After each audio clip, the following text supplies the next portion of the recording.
Have you ever wondered how many types of prison facilities exist and what their specific roles are? Today, we're embarking on an intriguing journey through the labyrinth of North American incarceration. From the frosty stretches of Canada, across the diverse landscapes of the United States, to the vibrant terrains of Mexico, we'll explore the distinct types of prison facilities and their unique purposes. Expect a fascinating, eye-opening exploration. So, without further ado, join us as we delve into the top 10 prison facilities in North America. Starting off our countdown at number 10, we have juvenile detention centers. These centers are a fascinating aspect of North America's penal system. They are facilities designed specifically for individuals under the age of 18 who have committed criminal acts. Unlike adult prisons, the focus in these centers is not on punishment, but rather on rehabilitation and education. In the United States, for instance, juvenile centers often provide educational programs and counseling services. Canada, too, leans on a similar approach, placing a strong emphasis on rehabilitation and reintegration into society. Mexico, while still developing its juvenile system, also mirrors this trend, with their centers striving to provide a nurturing environment for their young offenders. The key difference between juvenile detention centers and adult prisons lies in this philosophy. The goal is not to punish these young individuals, but to equip them with the skills and mindset necessary to prevent future offenses. These centers are designed with the aim of rehabilitating young offenders, rather than punishing them. At number 9, we find municipal jails. These are local facilities where individuals are held after arrest, typically pending an arraignment or trial. Unlike prisons, which are designed for long-term confinement and host inmates serving sentences for serious crimes, municipal jails function as temporary holding spots for those awaiting court appearances, or serving short sentences often less than 1 year. Municipal jails play a critical role in our justice system. They serve as the first point of contact for many individuals entering the system, and their operations significantly impact the flow and functioning of courts, law enforcement agencies, and community services. It's essential to note that the term jail and prison are not interchangeable. Jails are usually run by local law enforcement and county agencies, while prisons are overseen at a state or federal level. The key difference lies in their purpose. Jails are for temporary confinement, usually pre-trial or for minor offenses, while prisons house convicted felons serving lengthy sentences. Municipal jails primarily serve to hold offenders awaiting trial or serving short sentences. Coming in at number 8, we have county jails. Now you might be wondering, what exactly are county jails, and how do they differ from municipal jails? Well, let's dive right in. County jails are typically larger than municipal jails and are managed by county governments. They serve as holding facilities for individuals awaiting trial, those serving short sentences, and sometimes those who are unable to pay bail. Unlike municipal jails, which are primarily for holding individuals immediately after arrest, county jails have a broader reach. They cover larger geographical areas and can house a more diverse population of inmates. This often includes individuals who have committed misdemeanors and felonies, whereas municipal jails are typically for lesser offenses. County jails also play a critical role in maintaining public safety by detaining individuals who may pose a threat to society. So while they may seem similar, county jails serve similar purposes as municipal jails but serve larger regions. Moving on to number 7, we have state prisons. These are integral parts of the North American penal system, different from municipal or county jails. State prisons are designed to house offenders who have been sentenced to long-term imprisonment, typically more than 1 year. The purpose of these facilities is multifold.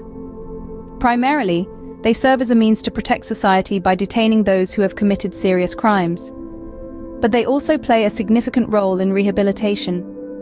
Many state prisons offer educational programs, vocational training, and even counseling services, aimed at equipping inmates with skills and opportunities to reintegrate into society upon release. It's important to note that the administration of these prisons falls under the jurisdiction of the state's government. This means the legislation, regulations, and policies governing these prisons can vary widely from state to state. In conclusion, state prisons house offenders who have been sentenced to long-term imprisonment, providing both a deterrent for serious crimes and a pathway towards rehabilitation. At number 6, we have federal prisons. The main distinction between federal and state prisons lies in the nature of the offenses that lead to incarceration. Federal prisons, operated by the Federal Bureau of Prisons, house individuals who've been convicted of federal crimes. These are crimes that violate federal law, such as bank robbery, drug trafficking, or white-collar crimes like fraud and embezzlement. The purpose of federal prisons, much like their counterparts, is to ensure public safety by confining offenders in controlled environments. They also aim to rehabilitate inmates through various programs designed to promote law-abiding behavior. Federal prisons are categorized into 5 security levels: minimum, low, medium, high, and administrative. This classification is based on the nature of the crime committed, the length of the sentence, and the offender's behavior during their sentence. In essence, federal prisons play a key role in maintaining order, enforcing federal law, and rehabilitating those who've strayed from it.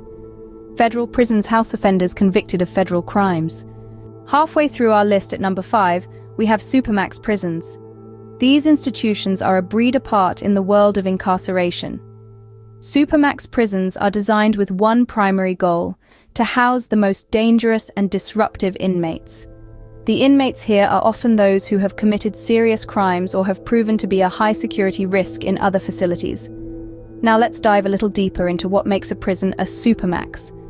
These facilities are defined by their extreme degrees of security and isolation. Inmates typically spend 23 hours a day in solitary confinement, with the remaining hour reserved for solitary exercise. Famous examples of Supermax prisons include the ADX Florence in Colorado, often referred to as the Alcatraz of the Rockies, and Pelican Bay State Prison in California. These prisons are the epitome of lock 'em up and throw away the key mentality. Supermax prisons are designed to house the most dangerous criminals. At number 4, we find military prisons. These secure facilities are not your typical prisons. They're designed specifically for members of the armed forces who have broken the law. Military prisons are part of a unique justice system, the military justice system, separate from civilian courts. This system is governed by the Uniform Code of Military Justice, a federal law enacted by Congress. It outlines criminal offenses under military law and establishes procedures for adjudicating them. What sets military prisons apart is their emphasis on discipline, respect for authority, and rehabilitation. They're not just about punishment, but also about preparing inmates for a potential return to military service or transitioning them back into civilian life. In the United States, notable military prisons include the United States Disciplinary Barracks and the Naval Consolidated Brig. Canada's military prison is the Canadian Forces Service Prison and Detention Barracks, while Mexico has the Military Camp No. 1B. Military prisons cater to offenders from the armed forces. Coming in at number 3, we have immigration detention centers. These centers serve a unique purpose in the larger incarceration system. They are specifically designed to hold individuals who have been found to violate immigration laws. The primary role of these centers is not to punish, but rather to ensure the appearance of individuals at immigration hearings and their availability for removal from the country, if that becomes necessary. The operation of immigration detention centers differs significantly from other types of facilities we've discussed. They function under a completely separate set of regulations and standards. These centers are often managed by government agencies specialized in immigration, such as the U.S. Immigration and Customs Enforcement or the Canada Border Services Agency. It's important to note that the individuals held in these centers are not considered criminals in the traditional sense. They are administrative detainees held due to their non-compliance with immigration laws. Immigration detention centers are for individuals who violate immigration laws. Moving on to number 2, we have psychiatric prisons. These specialized facilities serve a dual purpose. Firstly, they function as correctional institutions for those who've committed crimes, just as any other prison. But they differ in their second key role, that of providing mental health treatment for their inmates. The inmates here suffer from a variety of mental health conditions, ranging from mood disorders to severe psychiatric illnesses. The aim is not just to punish, but to rehabilitate and reintegrate these individuals into society. These prisons are equipped with medical facilities and staffed by professionals trained in mental health care. Therapy sessions, medication management, and other therapeutic interventions form an integral part of the daily life in these institutions. The objective is to create a safe and structured environment where these individuals can receive the care they need while serving their sentences. In essence, psychiatric prisons are designed to house offenders with mental health issues. And finally, at number 1, we have private prisons.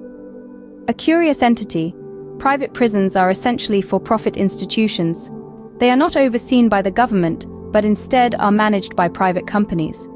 These companies are contracted by the government to hold inmates and are paid a per diem or monthly rate for each prisoner they keep. The purpose of private prisons is to alleviate the burden on overcrowded public prisons and to reduce the cost of incarceration. But here's where the controversy kicks in. Critics argue that the profit motive encourages private prison operators to cut corners, resulting in poor living conditions for inmates and inadequate training for staff. They also contend that these institutions have a vested interest in keeping incarceration rates high to maintain their profits. On the flip side, proponents believe that private prisons can provide services more efficiently and economically than the government. The debate continues, with no clear consensus on the horizon. Private prisons are for-profit institutions contracted by the government. And there you have it, the top 10 prison facilities in North America.